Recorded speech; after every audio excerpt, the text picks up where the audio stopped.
The morning began like any other, quiet, slow, and gentle. The kettle hissed softly while I folded yesterday's newspaper, thinking about calling my daughter. Then my phone lit up on the table. One message, short and strangely formal. "We need space from you. Please don't reach out anymore at all." I read it twice, then a third time. The words felt detached, like they'd been written by someone translating distance into sentences. For a few moments I didn't breathe. The house, usually filled with little noises, ticking clock, birds outside, fell into a silence so heavy it seemed alive. I wanted to believe it was a mistake, a message meant for someone else. But her name glowed clearly at the top of the screen. My daughter. The same child whose hair I used to braid every morning before school, whose first heartbreak I comforted through tears and cocoa. The same daughter I thought would always find her way back to me, no matter how far life carried her. I didn't reply. Not because I didn't have words, but because I had too many. They crowded my chest and left no room for sound. Instead, I sat there, watching the light move slowly across the kitchen wall, as if the day itself were trying to escape the room. When you become a mother, no one tells you there might come a day when your child no longer needs you. Not because they've grown, but because they've chosen not to. I spent that first day replaying everything I might have done wrong. I went back years, searching for cracks in the story we'd lived. The small arguments, the advice she said felt too much. The day she moved in with her husband and promised, "Nothing will change, Mom." But it had changed. Gradually, quietly. The phone that once rang every evening now stayed silent for weeks. Holidays shortened. Conversations turned practical. She started calling me by my first name when her husband was around. A small thing, but I noticed. Still, I believed distance was temporary. Life gets busy, love gets quiet, but it doesn't vanish. Until that text arrived. That night, I sat in my daughter's old room. The walls still held faint marks from the posters she'd once hung. The drawers were empty, but the scent of her old perfume lingered, a soft trace of what used to be. I thought about replying, asking why, begging for an explanation. But another part of me whispered that silence might be the only dignity left. So I didn't write back. I simply waited. Days passed. The world outside moved on. I fed the birds, watered the garden, and pretended that the ache inside me was just another small illness of age. Yet the quiet began to twist itself into questions. Why we? Why not I? Who decided I was no longer welcome? My daughter's name stood on the message, but I could hear another voice behind it. Polite, distant, masculine. Her husband's tone, perhaps. The one who always talked about boundaries and space, as if affection were an invasion. A week later, a letter from the bank arrived. It wasn't the usual monthly statement. It was a notification of a blocked transaction, a large withdrawal attempt from a joint account that had once been used for my daughter's house payment. The bank confirmed the transfer had been declined due to mismatched authorization. I sat there staring at the paper, the numbers swimming before my eyes. The amount was far too big to be an accident. Suddenly, the text made a terrible kind of sense. Perhaps I was not being pushed away out of hurt feelings, but out of convenience. Space, I realized, can be a shield, a polite word that hides intention. That night I couldn't sleep. Every creak of the house sounded like a memory knocking. I made tea and sat by the window, watching my reflection in the glass. My face looked older, yes, but not foolish. I'd been generous all my life. Maybe too generous. The loans, the gifts, the down payment, the promises I made because love had no ledger in my eyes. But now I wondered if kindness, given too freely, becomes invisible. The next morning I decided not to call her, not to demand answers. Instead, I visited the bank in person. The clerk, a young woman with kind eyes, explained that someone had tried to move the funds online. She said my daughter's husband's name was listed on a linked profile, one I'd forgotten existed. My stomach turned cold. When I returned home, the silence didn't feel peaceful anymore. Felt like warning. I realized then that the message wasn't the end. It was the beginning of something deliberate. Still, I couldn't hate my daughter. That's the curse of motherhood. Even when the wound is carved by your own blood, love still bleeds. I told myself she might not even know what had been done. Perhaps she was being guided, influenced, even manipulated. But part of me, the part that had watched her grow into a woman who could make her own decisions, whispered that she knew. For several days I avoided the phone. I cleaned, cooked, sorted old photographs. In every image, I tried to read the story behind her smile. There had been a time when she'd looked at me as if I were her home. When did that vanish? Then came the memory I'd been avoiding, the day I refused to lend them more money for their new business venture. I had offered advice instead, told them to take it slow, to plan better. Her face had tightened, her husband's eyes had gone flat. That was the last time we spoke without tension. I began to see the pattern now. The text wasn't emotional. It was strategic. Space meant freedom from accountability. And yet I didn't fight back. Not yet. Because I knew rushing into confrontation might only confirm whatever story they'd built about me. So I waited, watched quietly like someone standing in the dark, letting their eyes adjust. Grief has its own seasons. Mine shifted from sadness to clarity. I started documenting everything. Statements, transfers, small notes about conversations I remembered. Not out of vengeance, but out of self-protection. I wanted truth to have a shape if ever it was questioned. By the end of the month, I had a folder full of quiet evidence. Numbers, dates, and the message that started it all. I still hadn't replied. Sometimes silence is the loudest answer you can give to betrayal. But inside that silence, something else was waking. A calm determination. I had spent my whole life rescuing others. Perhaps it was time to rescue myself. I looked around my home, the one I'd built with years of careful saving, and decided it was worth protecting. Not just the walls and furniture, but the peace within them. I realized that if they could distance themselves from me so easily, I could also learn to live without the illusion of closeness. The message had said, "Don't reach out." And for the first time I understood that not reaching out could be its own kind of power. The days that followed the message became a strange kind of training in silence. I learned how to live without expecting a phone call, how to sit at the table without waiting for another chair to be filled.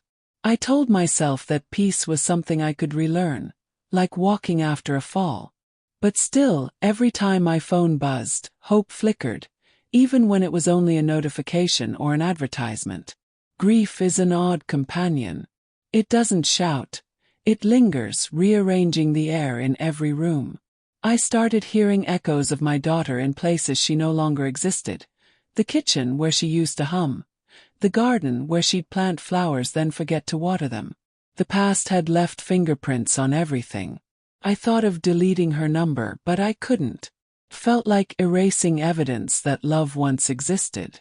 Instead, I saved her message in a folder I named Keep. My life became a series of small tasks meant to fill the emptiness. Watering plants, baking, organizing papers. It was while sorting those papers that I found the file from the joint home account we'd opened years ago. I'd nearly forgotten about it. A temporary arrangement for a loan repayment that had long been settled. But there it was, still technically active, with her name and mine linked. That explained the bank's alert.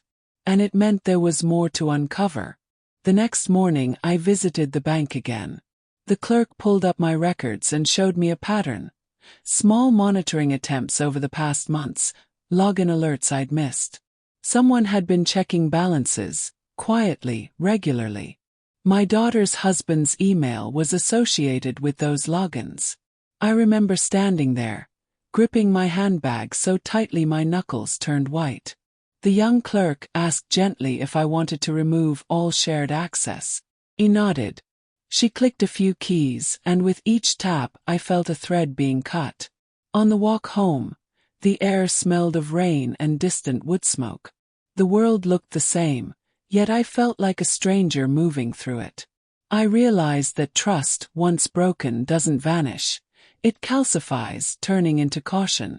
That evening, I made a cup of chamomile tea and sat by the window. I thought about how life had brought me full circle, from caring for a daughter who depended on me, to protecting myself from that same child's decisions. Age has its cruelties, but perhaps its greatest gift is perspective. You begin to see patterns that were invisible in youth. Over the next week, I began what I called my quiet investigation. It wasn't revenge, it was understanding. I reread every message she'd sent in the past 6 months. I noticed the change in tone. Fewer hearts, fewer love yous, more talk of boundaries and independence. Each sentence felt carefully edited, like someone else's vocabulary had slipped between her words. I started remembering the last family gathering, the way her husband had spoken for her, the polite smile she'd worn whenever I mentioned old times. I had mistaken politeness for peace. Now I realized it was restraint. A part of me wanted to confront her immediately, but experience has taught me that timing matters more than emotion. I decided to wait. Instead, I called my old friend Margaret, someone who had known my daughter since childhood. We spoke about ordinary things, weather, recipes, church events, until Margaret hesitated and said something that stilled the air. She'd overheard my daughter talking to a mutual acquaintance weeks ago. Apparently, my name had come up during a conversation about financial independence and taking control before it's too late. There had even been mention of ensuring her mother doesn't make rash decisions in old age. The words landed like stones. I knew what they meant. I'd seen enough news stories about children petitioning courts for control over aging parents' assets. Guardianship, power of attorney. Those terms suddenly felt less like legal protections and more like weapons. I thanked Margaret, hung up, and sat for a long time without moving. Outside, rain began to fall, slow, deliberate drops that sounded like a heartbeat against the window. If what Margaret heard was true, my daughter's space wasn't emotional. It was strategic. It was a step toward something larger.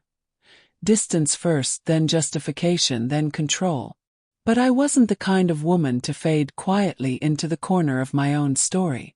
The next day, I scheduled an appointment with a lawyer, a woman I'd met years ago when settling my late husband's affairs. She listened carefully as I explained everything. Her advice was simple but powerful. Protect yourself before you're forced to defend yourself. So I did. He updated my will. I changed access on every account. I placed property titles in a private trust with my name only. And most importantly, I requested a full cognitive assessment. Not because I doubted my mind, but because I knew others might. The doctor said I scored higher than most people 20 years younger. I kept the signed report in a safe, sealed envelope. Proof of clarity. The kind of weapon people like me rarely have until it's too late. Once the paperwork was done, I felt something I hadn't felt in months. Control. Quiet, steady, private control. In the evenings, I began journaling again. I wrote down everything I remembered, from the first missed call to the last holiday we spent together. Writing made the pain smaller, contained within pages instead of floating through rooms. Weeks passed. My daughter didn't reach out, and I didn't either. Sometimes silence is the truest conversation. Both sides saying everything by saying nothing. But one afternoon, while sorting through mail, I noticed an envelope without a return address. Inside was a greeting card, flowers embossed on the front, but no message inside, only a small note that said, "Thinking of you. Hope you're well." The handwriting was my daughter's, but different. Smaller, hesitant, almost rehearsed. It didn't feel like love. It felt like testing the water. I placed the card on the mantelpiece and stared at it for a long time. I understood what it meant. Something had shifted. Maybe guilt. Maybe strategy. And just as I wondered which it was, a new letter arrived. This time from the same lawyer who'd helped me. She'd received a formal request from another firm, asking about my financial stability and mental capacity. The senders' names were my daughter and her husband. My hands trembled as I held the paper. So Margaret had been right. They weren't seeking distance. They were seeking control. That night I didn't cry. I simply sat with the truth until it stopped hurting. Then I picked up my pen and began writing again. Not letters of love this time, but plans. They wanted to build a case. I would build a fortress. And for the first time since the message arrived, I smiled. Because I finally knew what they wanted. And I also knew they'd underestimated the woman who had given them everything. I woke before dawn the next day. Long before the birds began their soft chatter outside my window. The air was cool, the sky a pale gray. I sat at my desk with a cup of coffee that went cold before I ever drank it, thinking about what the lawyer's letter meant. Somewhere out there, my daughter and her husband were quietly building a story about me. One where I was fragile, confused, and unfit to manage my own life. I had spent years building everything I owned with steady, disciplined hands. Now those same hands were shaking because of a rumor dressed as concern. But fear soon gave way to clarity. If they wanted proof that I was slipping, they would have to invent it. And I had the means to make truth louder than fabrication. The first thing I did was gather paper. A small army of records that spoke for me. Bank statements, receipts, letters, tax filings, the medical evaluation, and every tiny note from my journals. I arranged them neatly into folders, labeling each one as if preparing an exhibit for a courtroom that might never exist. There was comfort in the order. It made chaos seem like something I could catalog. Over the following weeks, I began to notice subtle movements. An old neighbor mentioned that my daughter had stopped by just to check on the house while I was away one afternoon. Another acquaintance told me she'd heard that I might be struggling with memory. Each comment sounded rehearsed, as if lines from the same play were being whispered through different mouths. I didn't argue or explain. I simply smiled, nodded, and wrote everything down. I learned that silence, when armed with awareness, can be sharper than any response. Then came the bouquet, a delivery of pale pink roses with a card that said, "Love always, Clara." They arrived on my doorstep the same day a stranger knocked, claiming to be conducting a wellness survey for senior residents. His clipboard looked official, but his questions were oddly specific. Did I cook for myself? Was I ever forgetful with bills? Did I feel safe managing my finances? I answered politely, though each reply was a seed of evidence for me, not for him. When he left, I called my lawyer. She confirmed what I already suspected. Such visits are often the first step in documenting a pattern of incapacity. That night I sat in the dark, the scent of roses thick in the air, and realized something both painful and empowering. Love can decay quietly, but so can manipulation. Given enough light, both reveal their true shape. So I turned on that light, metaphorically first, and then literally. I hired a private investigator. It felt absurd at my age, like stepping into a mystery novel, but sometimes fiction offers truer instruction than reality. He was thorough, discreet, and sympathetic. Within 2 weeks, he handed me a folder thicker than I expected. It contained emails between my daughter's husband and his attorney, drafts of petitions, and notes about property valuations. They were planning to file for limited guardianship, in the interest of her well-being, once they had enough documentation. The documents read like a strategy guide written in betrayal. I didn't cry, I laughed instead, a short, surprised sound that startled even me. They thought I was losing my mind, yet here I was, reading their plans before they even executed them. The next morning, I walked into my lawyer's office carrying both folders, the one with my own records and the one with the investigator's findings. She looked through them quietly, page by page, her expression shifting from concern to admiration. When she was done, she said only one sentence. "You're ready if it comes to that." But I didn't want to fight in court. Fights drain dignity as much as money. I wanted truth to reveal itself naturally, the way sunlight exposes dust. So I decided to host what I called a family dinner. It would be the first one in over a year. I sent an invitation to my daughter, written in my careful, familiar handwriting. I kept the tone warm, almost nostalgic. No hint of confrontation, no edge. Just a mother inviting her child home for a meal. The house came alive with preparation. I polished the old silverware, ironed the linen tablecloth, and arranged candles down the center of the dining table. The ritual steadied me. Each gesture reminded me of who I was before fear crept in, a woman capable of creating warmth even when surrounded by cold intentions. When the evening arrived, they came together, carrying a box of chocolates and expressions practiced in concern. I watched them closely, the way one observes actors entering a stage. Their eyes scanned the house, perhaps searching for signs of neglect they could later describe. But everything gleamed, the counters, the carpets, even the air seemed polished with clarity. I moved through the evening calmly, offering food, smiling when necessary, listening more than speaking. Inside, my heart was steady, anchored by the knowledge folded neatly in my study drawer. After dinner, I excused myself briefly, returned with an envelope, and placed it on the table between us. For a moment they looked uncertain, almost hopeful. I told them it contained something important, a written record of my current medical evaluation, signed and dated, alongside a notarized list of every financial transaction in the past year. I asked them, not with words but with presence, to look at it. They did. Their faces changed almost imperceptibly, hope melting into calculation, then into unease. I said nothing more. I simply waited. Eventually my daughter stood, said she was tired, and they both left. Their polite smiles had vanished. When the door closed, I exhaled for the first time in hours. The house felt lighter. No victory march, no dramatic ending, just quiet certainty settling like dust after a storm. Later that night, I placed another set of papers in my lawyer's safe. An updated will and a letter explaining the events in my own handwriting. If anything ever happened, my story would speak for itself. The next morning, sunlight poured through the curtains.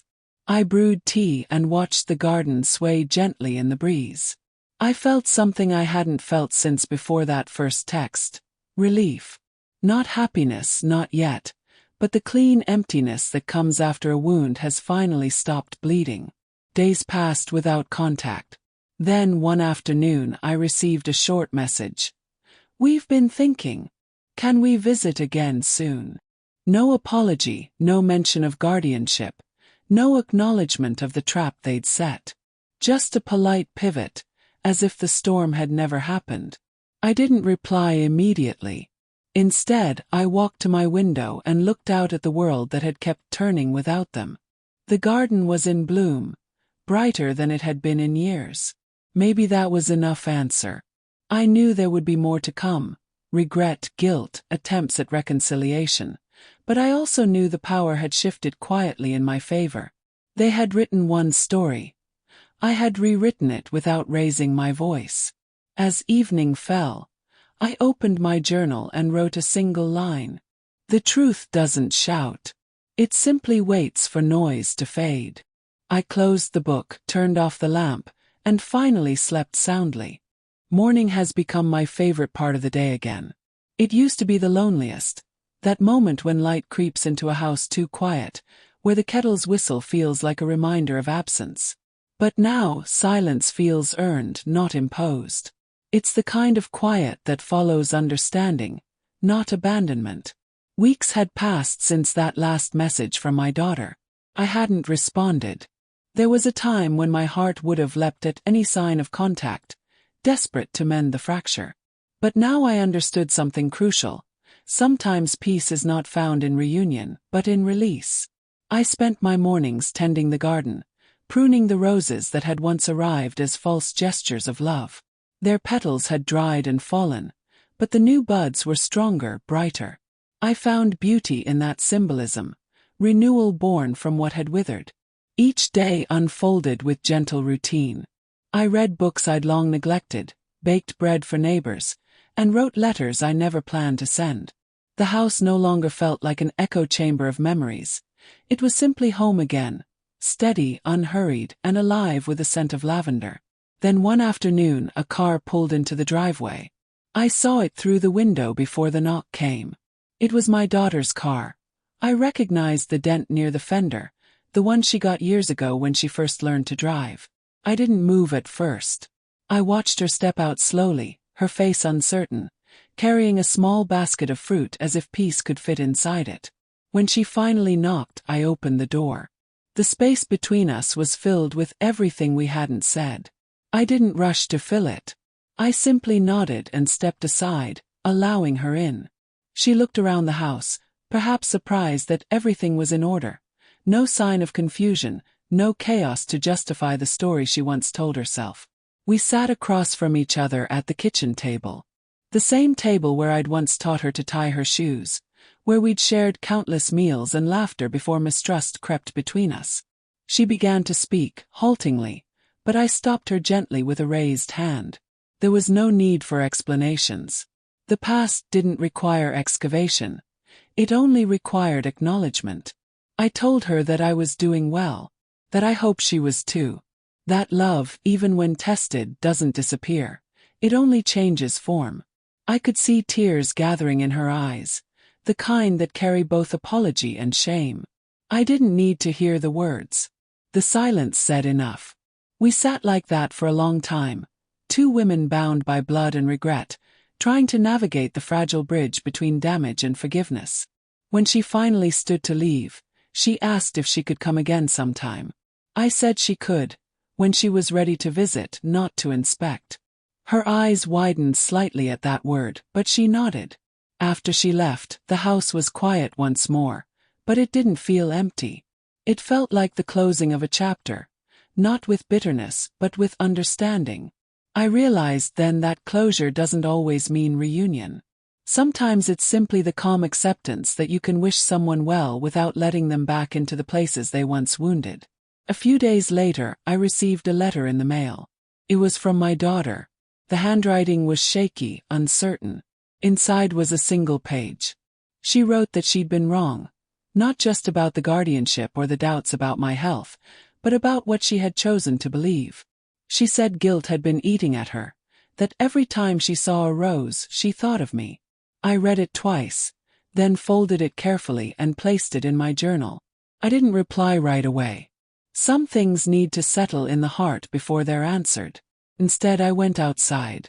The evening light had turned golden, spreading across the garden like forgiveness itself. I sat on the bench near the old oak tree and breathed in the air, fresh and soft.